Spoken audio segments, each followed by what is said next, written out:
G'day legends, welcome back to the YouTube channel. My name is Ryan Gilchrist and today we're going to be taking a quick look at my Enduro race rig that I'm going to be racing in the Enduro World Series. Let's get into it. To start off with, the frame is the GT Force Pro LE Carbon. It's a large frame. I've been riding it for a few months now and it's absolutely mind-blowing. It's high pivot, which means that the axle path changed a little bit, and with the new geometry numbers, it's an absolute machine. Running 160 in the rear, 170 in the front. Moving on to suspension. New year 2022, I'm riding for Sram and RockShox, which means up front we're running a RockShox Zeb Ultimate. This thing is absolutely incredible. 38mm stanchions and 170 mils of travel. It's an absolute beast and it can pretty much handle anything I throw at it. At the back, I'm running an Air Super Deluxe Ultimate. This bike has previously had a coil on it, so switching over to Air is quite an interesting move. I do like having a lot of adjustability, and especially when I'm going and riding so many different new locations, it's really good to be able to have that option to fiddle and change and move and make it exactly how I want it. That being said, I know with quite a bit of certainty the coil works very well on this bike as well. I have the option to do that so I can swap and change kind of however I feel comfortable.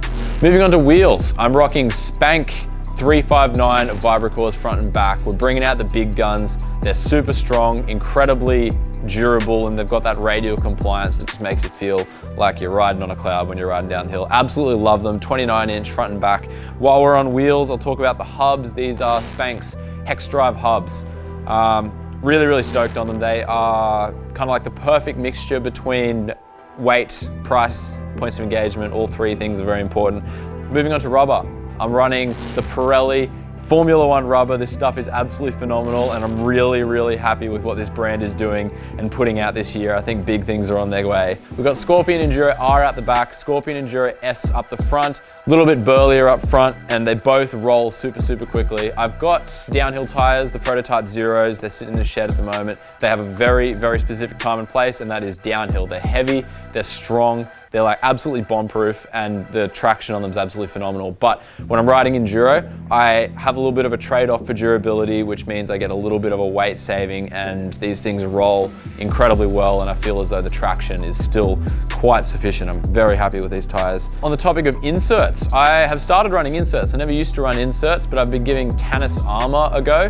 I was always skeptical because I was worried I wasn't going to be able to rip it out trailside, but now I have the confidence that I can successfully rip these out without a tire lever, which is pretty insane, and just having that peace of mind knowing that if I get a flat, I can ride it all the way to the bottom of a stage. Of course, it'll be a little bit slower, but it won't be a catastrophic, day ender. Moving on to the cockpit. Spank cockpit, we've got a Spank stem, we've got a Spank bar. The bar is 750 wide, it's the Spank Spike. I'm a big fan of my 750 bars. You may have heard this before, but I like my bars at 750. Any wider for me, a little bit excessive. I like being able to move my way through the trees and navigate my way through tight stuff. I also run the front end quite low, so I'm able to kind of get over it and get that staunch going. On the topic of cockpit, I'm running the same granite design setup. I'm very happy with this setup because it enables me to use multi-tool in the middle. I'll just grab it real quick. It's got everything I need, multi-tool, spoke key, all the good stuff, locked in there, safekeeping. Then we've got on the sides, this side we've got a tire plug kit. Cannot even count the amount of times this thing has saved my day riding out in the bush. Then on the other side, we've got a chain breaker, another thing that you never really know you're gonna need until you really need it, and it saves a day. So having that all integrated up the top there is really great because you don't even know it's there until you need it. And next, we've got brakes. So 2022 is the year of the SRAM. We've moved over to SRAM code RSCs. I'm really impressed with the codes in that when you pull the lever into the bar, the closer you get to the bar, the more powerful it is. Usually brakes I've run in the past have had kind of like a linear setup. This one ramps up a lot more. So as you're really grabbing onto that last bit, the power just ramps up like crazy. So you have so much power in the top and a lot of confidence in this brake. Up the front, I'm running a 200mm rotor, and out the back, I'm running a 220. A bunch of people shake their head at that setup, but I have been running it for a couple months now, and it's off the recommendation of Lockie and Baxter, and it seems to be going well so far. Sintered metal pads, that was a pretty interesting conversion. I'd only ever ridden organic up until that point, and although they aren't as grabby off the top, the thing that sold me was I rode them in the wet in Medina, and it just blew my socks off. Like, I'd never really experienced that amount of braking power in the wet. So it's definitely a change, and I'm super stoked on it, and it's definitely something to get used to, but very happy with it. Moving on to the fun bit, 2022 is the year of Sram, and that means that I can say with quite a bit of certainty that my drivetrain is more pinned than yours. I've got Sram XX1 Axis. Now that's just absolutely stupid. We've got the oil slick rainbow cassette on there. I never thought I'd be able to have a bike that had that degree of insanity. It just looks absolutely phenomenal. I'm almost scared to ride it, it looks so good. And the mech is the XX1. Oh, I can't even speak, it's so sick. Moving to wireless was a real change of gears.